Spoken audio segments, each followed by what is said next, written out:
El surgimiento hace miles de años de una cadena de volcanes y altas montañas dio lugar a la creación de una prodigiosa cuenca que alojó en su seno 5 lagos que dieron vida a pueblos, barrios, villas y ciudades. Al paso de los siglos han ido conformando la Ciudad de México, una de las más grandes, complejas y bellas del mundo. Esto es Crónicas y Relatos de México.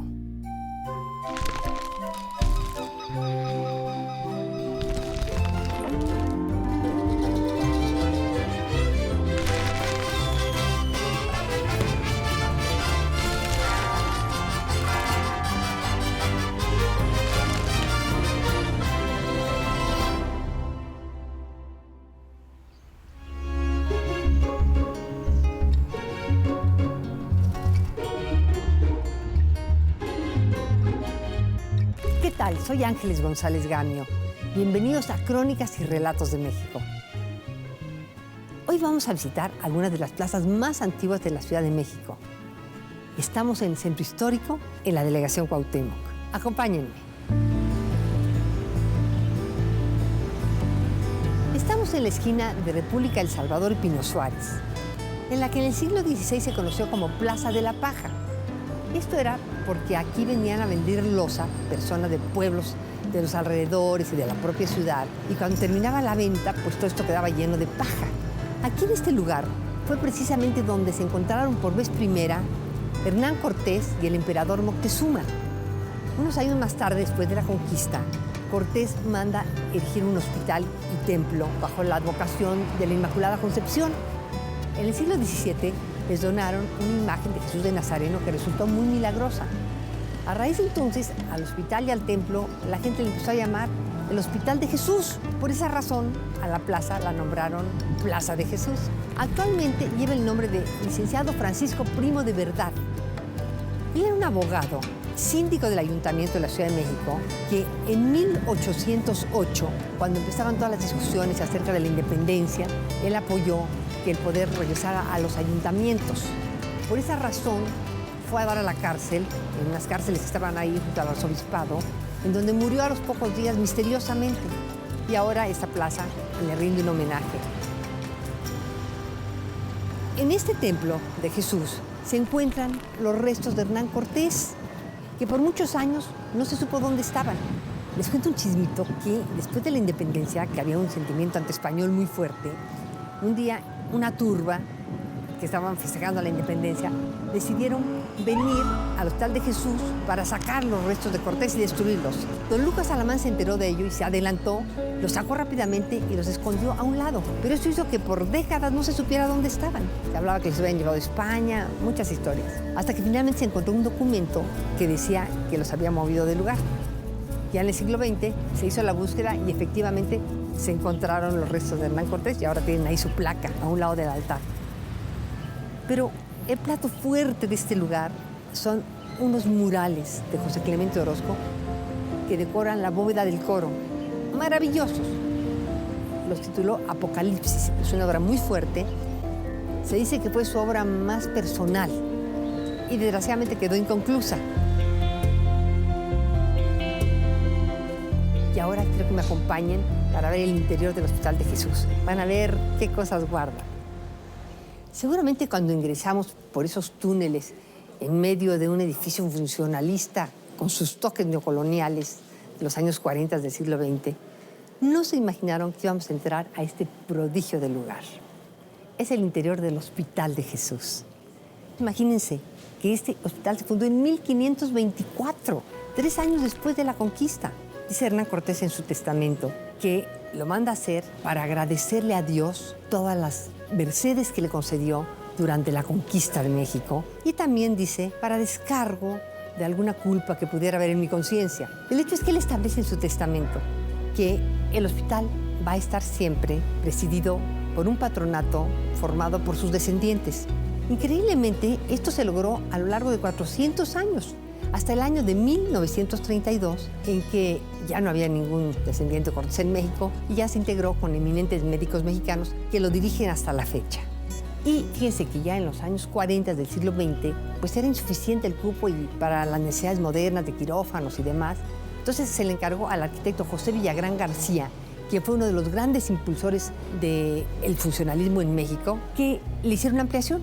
Y él, muy sabiamente, digamos, envolvió el edificio antiguo. Se pasaron ahí ya los quirófanos, consultorios, pero respetó totalmente el edificio antiguo. Y así uno siente que entra verdaderamente a otro siglo y que está uno fuera de la Ciudad de México. Y aquí se conserva, vean qué maravilla, una cenefa con grutescos. Esas son las pinturas del siglo XVI. En la parte baja está un gran mural del pintor chihuahuense José Antonio González Orozco. Este hospital se salvó cuando se aplicaron las leyes de reforma, que desaparecieron muchísimos hospitales porque estaban manejados por órdenes religiosas, en virtud de que Cortés tuvo la visión de hacerlo laico. Y así vemos que sigue funcionando hasta la fecha. Va a cumplir 500 años ya de funcionar ininterrumpidamente como hospital para la gente de menores recursos. Fíjense qué interesante. Aquí, gracias a que era laico, se realizaron las primeras autopsias y disecciones en el siglo XVII, porque la Iglesia las prohibía. Asimismo, aquí se llevaron a cabo las primeras residencias médicas en el siglo XVIII, mucho antes que ningún otro hospital. Ahora quiero que me acompañen a ver un tesoro que guarda este lugar.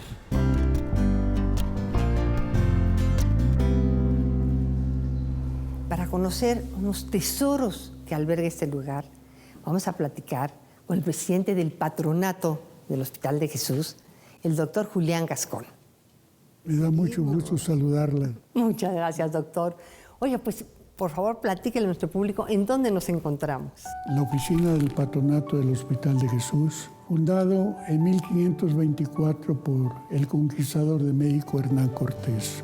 Es el primer hospital del continente americano y el tercero del mundo. En esta oficina hay algunas cosas que nosotros conservamos lo mejor posible porque pertenecen a la nación. Por ejemplo, esta mesa donde estoy recargado tiene más de 450 años en este lugar.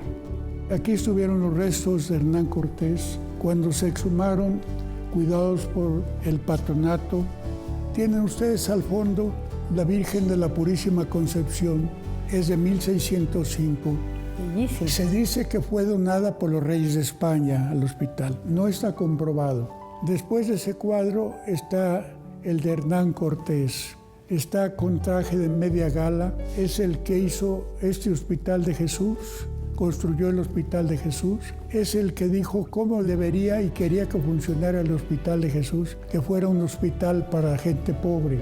Y en este hospital está la única escultura que hay en un lugar público del Conquistador de México, que está aquí en la escalera principal, porque se dice que Cortés tiene mala prensa y entonces no hay en ninguna parte de México una escultura del Conquistador de México. Aquel otro cuadro ovalado que tienen ustedes allá es el de Hernán Cortés, un cuadro poco conocido porque está hincado, está rezando y el vestido, digamos, con un vestido militar, digamos, Sí. ¿no? Todas las sillas que tenemos aquí en el patronato son de la etapa de la colonia.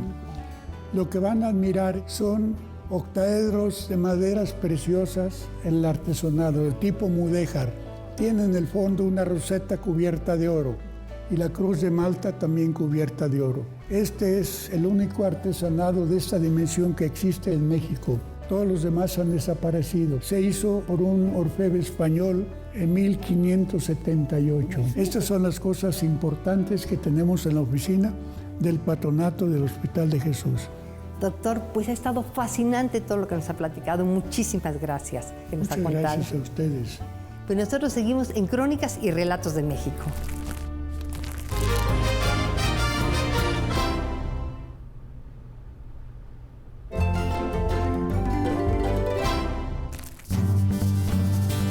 Seguimos nuestro recorrido por las plazas. Ahora nos encontramos en la de Regina. Este era el que se llamaba el Calpulli de Moyotlán, en México Tenochtitlan, que tiene un trazo irregular, porque fíjense que aquí pasaba una acequia que llegaba hasta la zona de la Merced, un rumbo de mucho comercio desde la época prehispánica. Aquí le hicieron a unas monjas concepcionistas un gran terreno. Las crónicas hablan de 15.500 varas, como 11.000 metros de ahora, y levantaron un convento y un templo. dedicado a Regina Coeli, que quiere decir la reina del cielo, enfocado a la advocación del nacimiento de la Virgen María. Este convento, el templo, a lo largo de los siglos, tuvo daños, padeció inundaciones, temblores, y en el siglo XVIII se reconstruyeron las instalaciones. Y también, hay que decirlo, porque querían ponerse a la moda del barroco. Entre otras cosas, destruyeron un hermosísimo artesonado mudéjar que cuentan las crónicas que tenían para ponerle su bóveda. Después de la aplicación de las leyes de reforma en que le quitaron los bienes a la iglesia, el convento fue prácticamente demolido para hacerlo lotes y venderlo a particulares. Afortunadamente, una parte en que se encontraba el claustro principal de unos patiecitos, los adquirió una señora muy caritativa y muy rica, doña Concepción Beistegui, quien lo adquirió para hacer un hospital para los más necesitados. Le dio una remodelación, por supuesto, al estilo neoclásico, con ladrillo, pero afortunadamente conservó el patio y en el centro de él una fuente verdaderamente hermosa, en forma ondulante como chavada y toda recubierta de azulejos. Y en un pequeño patiecito hay 2 confesionarios con una concha enorme, que era para que las monjas se confesaran sin tener que entrar a la iglesia y para que el padre no las viera. El antiguo hospital, desde los años 80 del siglo XX, es un asilo para ancianos. El templo, como podemos ver, es bastante sobrio, tiene 2 portadas. A diferencia de la mayoría de los templos de monjas, no son idénticas. La principal es más alta, las 2 están muy bien decoradas, con la cantera labrada finamente. Tiene una sola torre con 3 cuerpos y su cúpula ochavada. Pero el lujo está en el interior, porque fíjense que conservó milagrosamente sus retablos barrocos primorosos. El principal, con sus columnas estípites, varios laterales, que se enfocaron más a la decoración que a la arquitectura. Pero les voy a decir una cosa, el que es una joya es el dedicado a la Virgen de la Fuente. Ese se considera que es el primer altar churrigueresco que se hizo en la Ciudad de México en el siglo XVIII. Y ahora quiero que me acompañen al interior porque ahí nos espera una sorpresa. Nos encontramos en el interior del Templo de Regina, en una pequeña capilla que se conoce como Capilla Medina Picasso, porque la donó don Buenaventura Medina Picasso, miembro de una familia muy rica que hizo muchas donaciones a la iglesia por todos lados. En esa época se acostumbraba que los que donaban iglesias o capillas o obras de arte aparecieran retratados en algún sitio de algo. Por ejemplo, en una gran pintura donde aparecían muchos personajes, pues ponían al donador en una orillita. Pero en este caso, el señor Medina Picasso decidió que lo hicieran tamaño natural, de bulto, y lo colocaran en un gran nicho a un costado del altar mayor. Yo imagino que haber dicho, miren, me está costando tanto esto que a mí me ponen en un super lugar y de tamaño natural. Y la verdad que, pues sí se merecía, porque oigan ustedes, este lugar está lleno de obras de arte. Comenzando por el retablo principal, que está dedicado a la Inmaculada Concepción. Como pueden ver, tiene 3 cuerpos, adornados todos con la multimensionada columna estípite y decorada con cuadros de Luis Villalpando. Y luego vienen los altares laterales, que esos tienen unas columnas diferentes. Ahora sí, tienen columnas salomónicas, que son las columnas así como ondulantes, pero en este caso están todas absolutamente trabajadas con una exquisitez y una exuberancia que verdaderamente dejan a uno así apabullado de verlas. Bueno, estos retablos en general son de verdad del barroco más prolífico que yo he visto, ¿no? Lo que algunos le llaman el churrigueresco, que es el súper barroco. Uno de ellos está dedicado al encuentro de la Virgen con los santos místicos y tienen un nicho Sagrado Corazón, siglo XIX.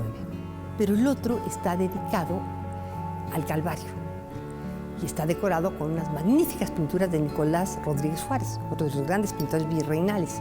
Pero oigan, ahí el plato fuerte es que en un enorme nicho hay un Calvario que representa a Cristo en la cruz, el Padre y la Madre, en unos estofados extraordinarios. Esa sola obra valdría la pena una visita a este lugar. Las columnas, que es algo muy raro de ver, en las basas tienen la piedra preciosamente labrada, cosa rarísima. Las mesas de los altares están todas decoradas con pequeños espejitos que reflejan todos los oros de los altares. El piso conserva los azulejos originales, tiene unos tapetes de azulejos que son una verdadera belleza. Y todavía hay más cosas que ver del antiguo convento de Regina. Acompáñenme.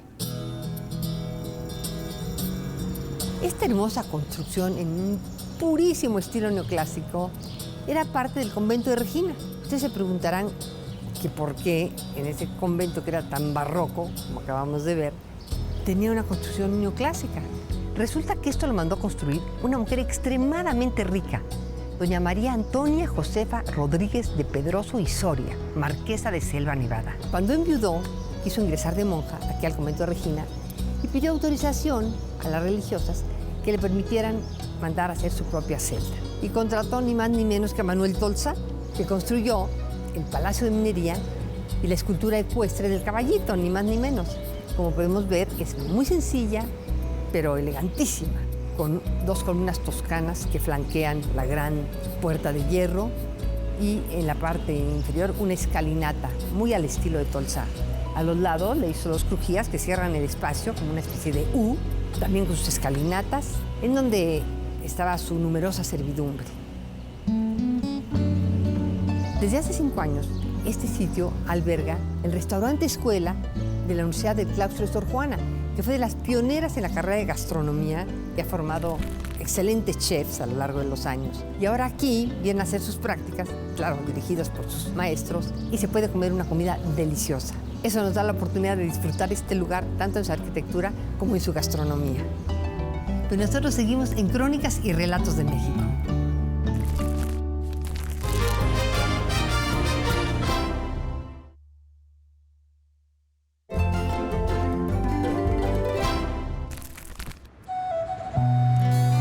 Seguimos nuestro recorrido por las plazas del centro histórico. Ahorita estamos en la que se conoce como de la Concepción Cuepopan. Ese era el nombre de un barrio en la época prehispánica. En este lugar construyeron su convento las monjas concepcionistas. Ellas mandaron a hacer esta linda capillita que ven atrás de mí, que se conoce como la Conchita. Seguramente fue financiada por algún benefactor que pidió que se conservaran ahí sus restos y se le rezaran misas. Era una forma en la que pensaban que se podían ganar el cielo los que eran medio pecadores.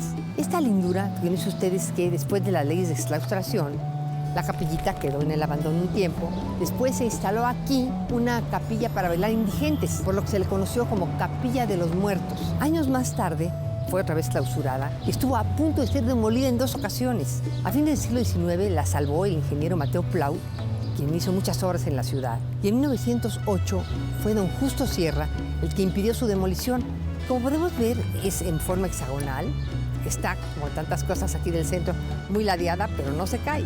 Tiene en la portada unas pilastras estriadas muy elegantes con unos capiteles corintios. En el remate, ven ustedes en el friso, qué cosa tan linda, tiene una decoración vegetal finísima. Podemos ver una imagen de San Francisco y en lo alto, en un nicho, se encuentra una imagen de Jesús de Nazaret.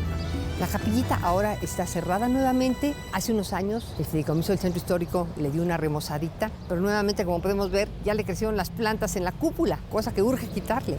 Y ahora acompáñenme a ver otro lugar de esta hermosa plaza.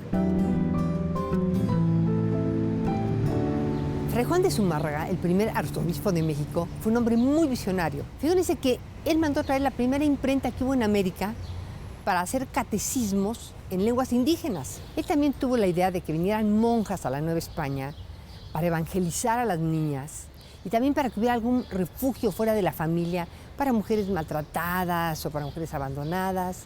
Así llegaron unas monjas concepcionistas que en 1540 levantaron el primer convento de monjas de la Nueva España. Ese es el templo, vean qué belleza, con sus 2 portadas gemelas muy características de los conventos de monjas, decoradas con mucha profusión en toda la chiluca labrada. Hasta las gárgolas tienen muy bonito trabajo. Perdieron unos escudos, esos sí religiosos, que tenían unos medallones en la fachada, pero aún así conserva una gran belleza. Este templo no es el original del siglo XVI, que ese tuvo muchos hundimientos, muchos problemas, ya sabemos, por el subsuelo y las inundaciones. Este se reconstruyó en el siglo XVIII. Este convento fue un semillero de conventos en la Ciudad de México. De aquí salieron las monjas que fundaron 7 diferentes conventos, que todos tuvieron el mismo fin, que de algunos de esos conventos se conservan los templos. Adjunto tenía un enorme convento, que era como una pequeña ciudad. Imagínense que tenía callecitas, en donde las monjas ricas tenían sus casitas, donde vivían con sus esclavas y con sus sirvientas, y algunas niñas que educaban. Todo eso se destruyó con las leyes de exclaustración de los bienes religiosos a mediados del siglo XIX. Sin embargo, todavía podemos ver, fíjense qué interesante, aquí a un costado de la iglesia, una callecita de trazo muy extraño, que se conoce como el Callejón del 57, que es algo de lo poco que quedó del antiguo convento, que se fraccionó y se vendió a particulares. El interior de esta iglesia, desgraciadamente, perdió unos retablos extraordinarios que tenía. Imagínense que los trabajó Jerónimo de Balbás. Él fue un sevillano que era famosísimo en España, hizo los altares de la Catedral de Sevilla, ni más ni menos, y que trajo a México la moda del estípite. Él hizo ni más ni menos que el altar de los reyes en la Catedral Metropolitana. Entonces imagínense el retablo que habrá habido aquí. Desafortunadamente vino la moda del neoclásico y esos retablos maravillosos se perdieron. Pero todavía podemos ver en su arquitectura su antigua grandeza. Ahora acompáñenme a conocer otro sitio muy pintoresco de esta linda plaza. Nos encontramos en la Pastelería del Camino, una de las de más tradición del centro histórico. Para conocer su historia, vamos a platicar con Julián Castañón. Hola, Julián. Hola, Ángeles, ¿cómo estamos? Muy bien, muy feliz de estar aquí. Un placer con estos aromas, recibirte. oye, tan irresistibles. Muchas gracias, Ángeles, pues es un gusto dedicarnos a esta noble tradición del pan. Ay, pues yo creo que me platiques cómo surgió esta pastelería. Bueno, esta pastelería es el origen, el fruto del trabajo de mi padre, don Venancio Castañón. Llegó a trabajar primero en una panadería que se llamaba el Valle de Lemos, que estaba por la calle de Bolívar. Después, siguiendo la tradición panadera del centro, que es la que nos ha distinguido, compró su primera panadería, que era la Gluten, que estaba en 5 de febrero. Esa panadería, en el 76, la absorbió el claustro de Sor Juana, porque casualmente el amasijo donde se hacía el pan en esa panadería había sido la cocina del claustro de Sor Juana. Una curiosidad, desgraciada curiosidad para nosotros, pero bueno. En 1960, asociado con alguien que también es de mucha tradición del centro, el señor Marciano de la Blanca. Ah, sí, sí, como fueron los que no. arrancaron la Pastelería del Camino. Eso quiere decir que para hoy llevamos casi 54 años abiertos todos los días. Y quiero hacer notar que la panadería mexicana es la mejor panadería en cuanto al pan dulce. O sea, en México tenemos cerca de 2,000 variedades de pan dulce diferente. No los tiene nadie.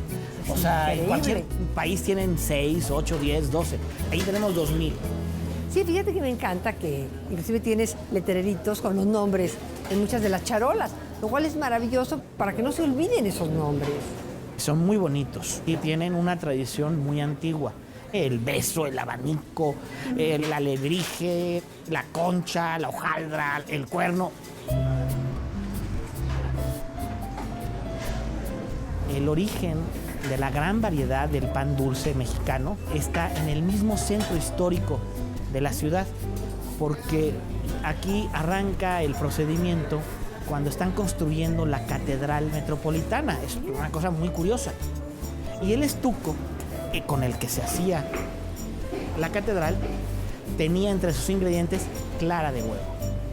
Entonces empezaron a sobrar yemas de huevo muchísimas.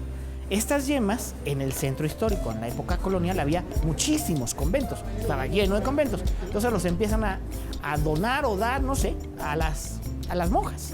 Las monjas, pues primero se lo comen, después hacen rompope, después empiezan a hacer galletitas, pero empiezan a hacer pan. Para poderlo mover, Claro, pues empiezan a hacer más variedad, más variedad, más variedad para que fuera atractivo. Y ahí arranca la gran variedad del pan dulce mexicano. Nuevamente en el centro de la ciudad. Sí, sí, sí. Está en una ubicación muy privilegiada. Formamos un buen entorno de una de las plazas muy bonitas, no tan acordadas como es la Plaza de la Conchita. Además, te voy a decir una cosa, que tiene el primer convento de monjas del continente americano. Nada más. Ahí se habían hecho muchos de estos panes, con muchas yemas, porque era un convento de importancia. Julián, pues ha sido una plática deliciosa en todos los sentidos. Muchas gracias. Y ahora, antes de irnos, sí, como comprenderás, tengo que probar algunas de estas exquisiteces que estoy viendo que se me hace agua a la boca.